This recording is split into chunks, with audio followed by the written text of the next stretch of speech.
President Donald Trump 2020లో ఎన్నికలు rigging జరిగాయని, election was stolen from మీ అని మళ్ళీ మాట్లాడారు. అఫ్కోర్స్ కొత్త ఏమీ కాదు, కానీ ఇప్పుడు మాట్లాడటానికి కారణం ఉంది. ఇప్పుడు మళ్ళీ ఎందుకు మాట్లాడుతున్నాడో తర్వాత చెప్తాను. కానీ ట్రంప్ ఏమంటున్నాడు? ప్రధానంగా ఈసారి చేసిన ఆరోపణ ఏంటంటే, ఒకటి, అమెరికన్ ఓటర్ డేటా చైనా చేతుల్లోకి వెళ్ళింది. ఇది మొదటి ఆరోపణ. రెండవ ఆరోపణ ఏంటంటే, తన ప్రత్యర్థి అయిన జో బైడెన్ కోసం దొంగ బ్యాలెట్ పత్రాలు ముద్రించారు, ఇల్లీగల్ బ్యాలెట్స్ అని. థర్డ్ ఆరోపణ ఏంటంటే 2,78,000 నాన్ సిటిజన్స్, పౌరులు కాని వారు పౌరులు ఓటర్లుగా ఎన్రోల్ అయ్యారు. ఈ మూడు ప్రధానమైన ఆరోపణలు ఈసారి చేశారు డొనాల్డ్ ట్రంప్. సో అందువల్ల ఆ 2020లో వాస్తవంగా తానే గెలిచానని, కానీ బైడెన్ ఎలక్షన్ను దొంగతనం చేశాడు అని తన పాత క్లెయిమే మళ్ళీ చెప్పారు. మీకు గుర్తుండే ఉంటుంది, 2020లో కూడా అప్పుడు ప్రెసిడెంట్గా సిట్టింగ్ ప్రెసిడెంట్ అయినా తన ఓటమిని అంగీకరించలేక ఎన్నికల్ని తిరస్కరిస్తూ ఏకంగా తన మద్దతుదారుల సపోర్టర్స్ను క్యాపిటల్ హిల్ మీదికి ఉసికొల్పారు. కానీ ట్రంప్ చేస్తున్న వాదన నిజమా అంటే, ఈ గత 6 ఏళ్ళుగా అనేక ఇన్వెస్టిగేషన్లు, ఆడిట్లు, విచారణలు ట్రంప్ వాదన పూర్తిగా తప్పని చెప్పాయి. ఇందులో చాలా ఆసక్తికరమైన అంశం ఏంటంటే, ట్రంప్ ఈ నేషన్ వైడ్ అడ్రస్లో ఈ వ్యాఖ్య చేసిన సమయంలో అమెరికన్ ఇంటెలిజెన్స్ విభాగము కొన్ని క్లాసిఫైడ్ డాక్యుమెంట్స్ని రిలీజ్ చేసింది. ఈ క్లాసిఫైడ్ డాక్యుమెంట్స్లో ఎక్కడా ట్రంప్ వాదనను సమర్థిస్తూ 2020 ఎలక్షన్ ఫ్రాడ్ అని పేర్కొనలేదు. ఈవెన్ ఒక్కరు మాత్రం దాంట్లో డిసెంట్ నోట్ ఇచ్చారు. ఆ డిసెంట్ నోట్ ఇచ్చిన తను కూడా చైనా అమెరికా ఎన్నికల్ని 2020లో ఇన్ఫ్లుయెన్స్ చేసిందని అనలేదు. అందువల్ల ట్రంప్ ఒకవైపు ఈ ఆరోపణ చేస్తున్న సమయంలోనే విడుదల చేసినటువంటి క్లాసిఫైడ్ డాక్యుమెంట్స్ కూడా ట్రంప్ వాదనను సమర్థించడం లేదు. కానీ ట్రంప్కి ఎవిడెన్స్తో పని ఏంటి? ట్రంప్ చెప్పదలుచుకున్నది చెప్తాడు, అబద్ధం ఆడదలుచుకున్నది అబద్ధం ఆడతాడు. తన నరేటివ్ను నిజమని తన సపోర్టర్స్తో నమ్మిస్తాడు. That is how Trump functions. ఇప్పుడే కాదు, 2021లో కూడా అమెరికా ప్రభుత్వమే విడుదల చేసిన intelligence documents, classified intelligence documents కూడా ఆనాడే ట్రంప్ థియరీని రిజెక్ట్ చేసింది.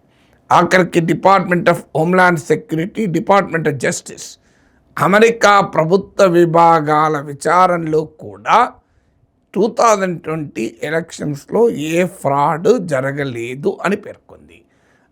దాంతోపాటు సుమారు 60 కేసులు అనుకుంటాను, అనేక కేసుల్లో ఈ ఎలక్షన్ రిలేటెడ్ పిటిషన్లు చాలా పడ్డాయి. అందులో ఎక్కడా కూడా భారీ ఎత్తున ఎలక్షన్ రిగ్గింగ్ జరిగిందని కానీ, ఎన్నికల ఫ్రాడ్ జరిగిందని కానీ, ఓటర్ రిజిస్ట్రేషను, ఓటింగ్లో, అలాగే కౌంటింగ్లో కానీ, మీకు రిపోర్టింగ్లో కానీ లోపాలు ఉన్నాయి, తప్పులు జరిగాయి, ఫ్రాడ్ జరిగింది అని ఎక్కడా ఎస్టాబ్లిష్ కాలేదు. పైగా ఈ వాదనను కోర్టులు అనేక సందర్భాల్లో రిజెక్ట్ చేశాయి. చివరకు Trump cyber security team, Trump attorney general కూడా ట్రంప్ వాదనతో అంగీకరించలేదు. సో ట్రంప్ అయినా తన వాదన చేస్తూనే ఉన్నాడు. తన ఎన్నికలను స్టోలెన్ ఎలక్షన్ అని అంటూనే ఉన్నాడు. ఇదే కాదు, మీకు American department of homeland security 6 crore voter registration audit చేసింది, మీకు conversation.com డేటా ప్రకారం. సో ఇందులో డౌట్ఫుల్ రిజిస్ట్రేషన్ అంటే ఈవెన్ అవి కూడా గ్యారంటీగా దొంగ ఓట్లు అని చెప్పలేము, కానీ డౌట్ఫుల్ రిజిస్ట్రేషన్ అని గుర్తించినవి 24,000 మాత్రమే, 0.04%.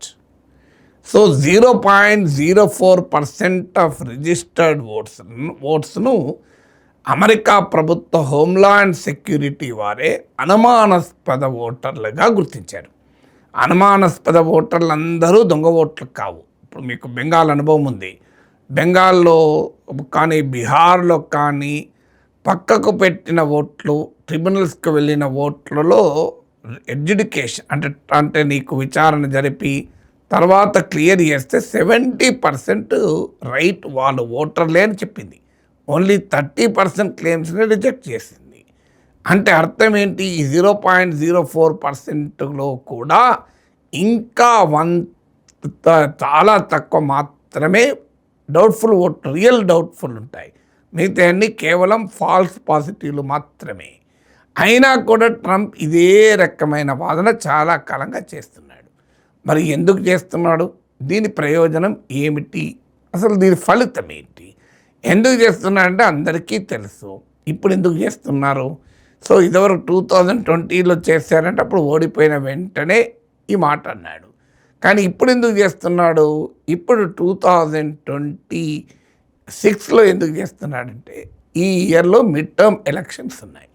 మిడ్ టర్మ్ ఎలక్షన్స్ చరిత్ర అంతా తీసుకుంటే అమెరికన్ హిస్టరీలో మీ last 20 years of mid term election తీసుకోండి. ప్రెసిడెంట్స్ పార్టీ జనరలీ లూజెస్, అంటే అధ్యక్షుని పార్టీ ఎలక్షన్లో ఓడిపోతారు. సో 2 ఏళ్లలో ఓడిపోతారు. ఇది సహజంగా ఉండేటువంటి ట్రెండ్. మీకు వరల్డ్ ట్రేడ్ సెంటర్స్ పైన తీవ్రవాద దాడులు జరిగినప్పుడు మాత్రమే ప్రెసిడెంట్స్ పార్టీ ఎన్నికలు గెలిచింది. ఇప్పుడు ట్రంప్ పైన అయితే తీవ్రమైన వ్యతిరేకత. మీకు అన్ని ఒపీనియన్ పోల్స్ ఏం చెప్తున్నాయి? పాపులారిటీ రేటింగ్ ట్రంప్ ఘోరంగా పడిపోయినాయని.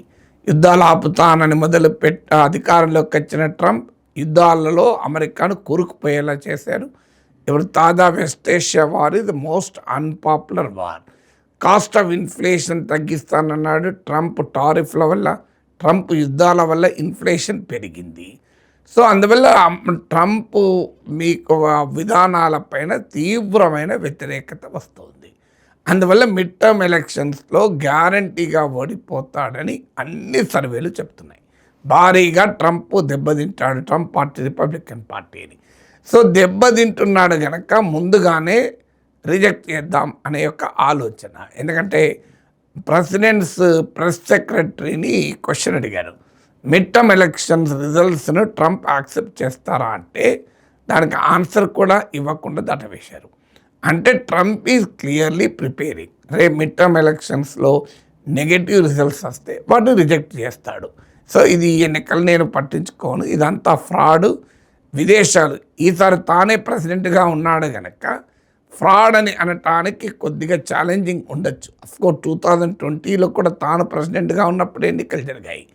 అందువల్ల అది కూడా క్వశ్చనబులే. అందువల్ల ఇప్పుడు కూడా మళ్ళీ చైనా వాడు ఇంటర్ఫియర్ అయ్యాడు, ఇంకోటి ఇంటర్ఫియర్ అయ్యాడు అంటూ తన ఓటర్లను సంతృప్తిపరచాలని కోరిక, తాను భ్రమల్లో ఉంటూ తన ఓటర్లను భ్రమల్లో పెట్టాలన్న కోరిక. కానీ అల్టిమేట్గా ట్రంప్కి ఇది ఎంత లాభమో తెలియదు, కానీ అమెరికన్ డెమోక్రసీకి మాత్రం బిగ్ లాస్ ఇది. ఎందుకంటే ఒక్కసారి ట్రంప్ లాంటి పొలరైజింగ్ ఫిగర్ ఈ ఎన్నికల ప్రక్రియ పైన అనుమానాలు వ్యక్తం చేస్తూ అమెరికన్ ఎలక్షన్ సిస్టమ్ను ఫ్రాడ్ అంటే ఆయన సపోర్టర్స్ ఆయనను కంప్లీట్గా అన్క్రిటికల్గా ఫాలో అవుతారు. కనీసం మంచిలు కూడా ఆలోచించారు, అలా ఫాలో అయిపోతారు. సో ఆ ప్రజలందరూ ఈ అమెరికన్ ఎలక్టోరల్ సిస్టమ్ పైన కాన్ఫిడెన్స్ కోల్పోతే జరిగేది ఏంటి? ఓటింగ్ తగ్గిపోతుంది, ప్రజలు డీపొలిటిసైజ్ అవుతారు, డెమోక్రసీలో పార్టిసిపేషన్ దెబ్బతింటుంది. అల్టిమేట్గా ఎనీ డెమోక్రాటిక్ సిస్టమ్ ప్రజల ట్రస్ట్ పైన నడుస్తుంది, పొలిటీషియన్ల దయాదాక్షిణ్యాలకు కాదు. ఒక్కసారి పబ్లిక్ ట్రస్ట్ ఇన్ డెమోక్రసీ దెబ్బతింటే అది ఆ డెమోక్రసీకే చాలా ప్రమాదం. సో పబ్లిక్ ట్రస్టే లేకపోతే డెమోక్రసీలో పబ్లిక్ పార్టిసిపేషన్ ఎలా ఉంటుంది? అందువల్ల ట్రంప్ చేసే ఆరోపణలు ఆయనకు పొలిటికల్గా ఎంత లాభమో తెలియదు, కానీ it's a great disservice to the American democracy.